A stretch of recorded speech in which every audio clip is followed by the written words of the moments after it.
বিড়ালটাকে তো বাসায় কোথাও দেখতে পারছি না। এবার একটু মজা করে পনির খাওয়া যাক। পনির খেতে আমার ভীষণ ভালো লাগে। পনিরটা অনেক সুস্বাদু।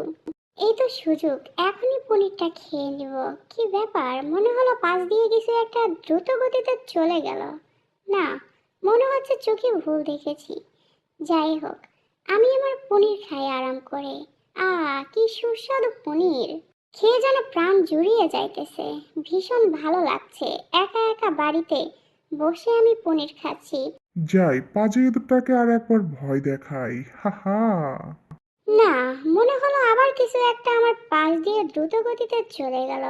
চোখে কি ভুল দেখলাম নাকি বুঝতে পারছি না। কি যে একটা অবস্থা! কি করব, আমি কি পনির খাবো?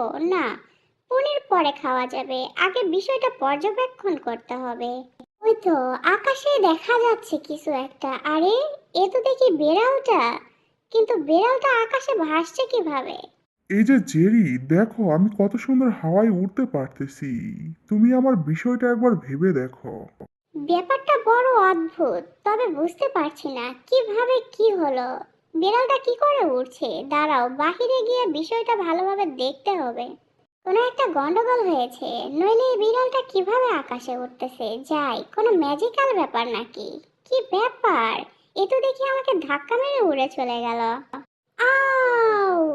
অনেক জোরে সাপটি করে পড়ে গেছি।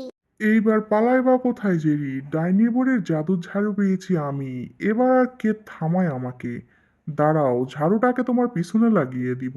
যাও ঝাড়ু, এক্ষুনি গিয়ে জেরির পাছায় বাড়ি দাও সপাট করে।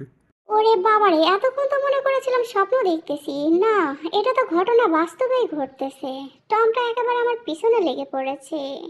দ্রুত গতিতে ঘরে পালাইতে হবে। আরে, ঘরের দরজা দেখি বন্ধ করে দিয়েছে। কোন দিকে যে যাব বুঝতে পারছি না। আউ! ঠিক হচ্ছে না কিন্তু টম, এটা তুমি আমাকে এভাবে অপমান করতে পারো না। মানবো না, এটা আমার সঙ্গে অন্যায় হয়েছে। আউ! কতগুলো যে বাড়ি খেয়েছি, একেবারে জ্ঞান হারিয়ে ফেলেছি। কোনো রকম করে এখানে লুকিয়ে পড়েছি।